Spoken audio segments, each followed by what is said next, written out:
We're so grateful to have him helping us in this new era of LGBT rights in this country. Please join me in welcoming Chasten Buttigieg. Thank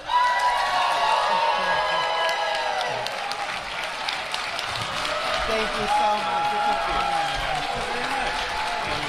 Thanks for having me.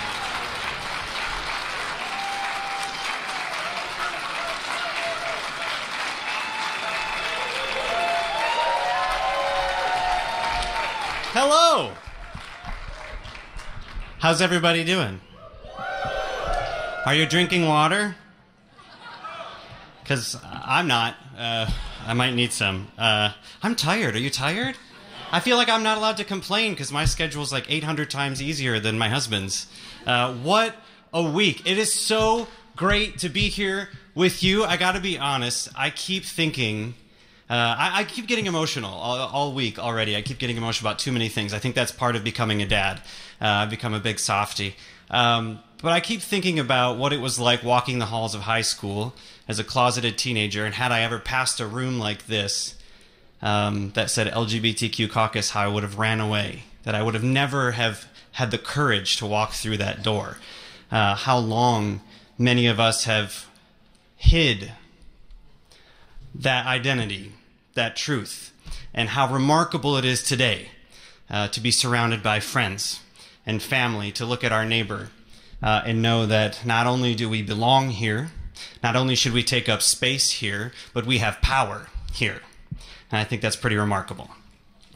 You know, when my husband launched his presidential campaign, I jumped in right away, confident that I could go out there and do what was necessary to be a surrogate for your husband who was running for president. I had no idea what I was doing. And I remember sitting in these news interviews, and journalists would say this question. They would ask, what makes you think you can do this? What prepared you for this? And I will never forget, shortly on the eve of Pete winning Iowa, I sat down with one of these reporters, and they said, what makes you think you can do this? You're just a teacher. Yeah, that's what I thought too, but I was on national television, so I couldn't do that. And I get it. To some people, being in politics, being in positions of power or privilege only belong to a certain few. That maybe teachers don't belong in that space, or queer people don't belong to take up space in those rooms or even in those big white buildings in Washington. And I believed them for a while. Maybe I didn't belong. Maybe I shouldn't be sitting on the other side of that camera. And then I stopped thinking that way and reminded myself that all politics is personal. I didn't consider myself a very politically active person, but when you stop and think about it, politics have been happening to me since the day I was born. I grew up in rural conservative northern Michigan. You were just a Republican. If you were a country boy like me, I was a 4-H'er. I know you can't believe it, but I was. I've got the blue ribbons to prove it. But that's just what you were. When I was 17, my mom was diagnosed with cancer. And I used to watch how my mom would go through the drive-thru at the Walgreens pharmacy. And before the Affordable Care Act, she would send her chemotherapy treatments back through the teller window because we couldn't afford it. And my mom had to make the decision whether or not she was going to afford chemotherapy or whether she was going to send a check for lunch money with her kid to school. When I came out, convinced that I would lose my parents' love and never know love in community, I ran away. I slept in the back seat of my Saturn Ion. I went to put myself through community college working full-time at the hospital. That's politics. That's politics. That's people making decisions in those big white buildings. Telling a young queer kid that they don't belong. Making a mother choose between medicine and feeding her kid. When I was in college, I didn't know what the hell I was doing either, and it took on a lot of student debt. When I graduated from college, I got really sick and graduated from the hospital with a lot of medical debt as well. That's politics. When a young teacher graduates from school trying to get a start in this world and is facing with $100,000 in student and medical debt, that's politics. And politics has always pushed me to try to do the right thing. And I don't think becoming a parent has changed my political convictions, but it sure has scared the daylight out of me. Because it all becomes just a little bit closer. when you're holding your newborn kids in your hand, realizing that you really do have a limited amount of time on this earth, and you only have so much time to get it right. Gus and Penelope are the best thing that have ever happened to Peter and I, but they are also the most terrifying thing.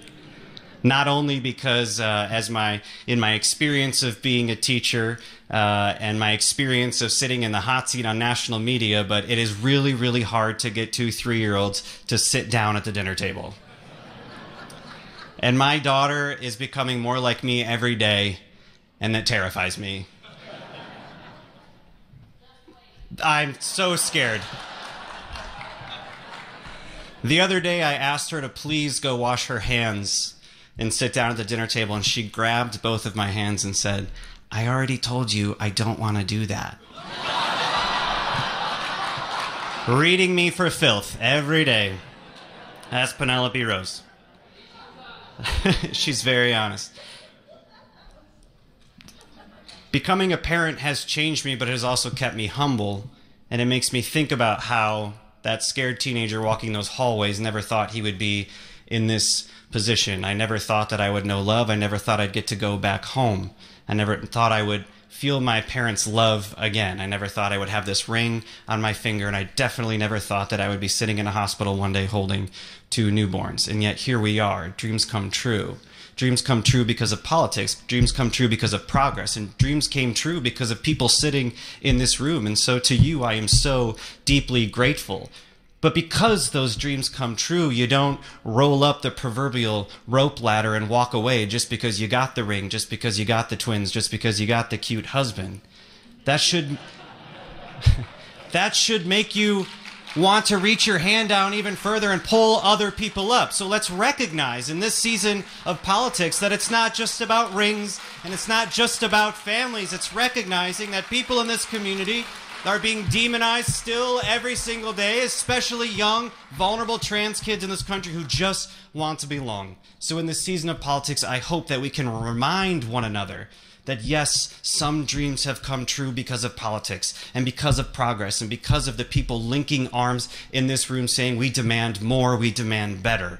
But let us also remember that there are other kids out there walking halls just like we did in high school who are still not brave enough and still don't have the safety to peek their head through a door like this one. So let's go out there and show them that there can be a better way. And I know we can do that by electing Kamala Harris and Tim Walz this November. They are your ally. They are our allies. And I hope that we can remember to be pro-family is to be pro-every family. I will constantly link arms with you. I will always be your ally. I cannot wait to do the work with you this fall. Let's continue marching forward together, and I cannot wait to elect Kamala Harris, our next president of the United States. Thank you very much for your allyship and your friendship. I'll see you out on the trail. Thank you.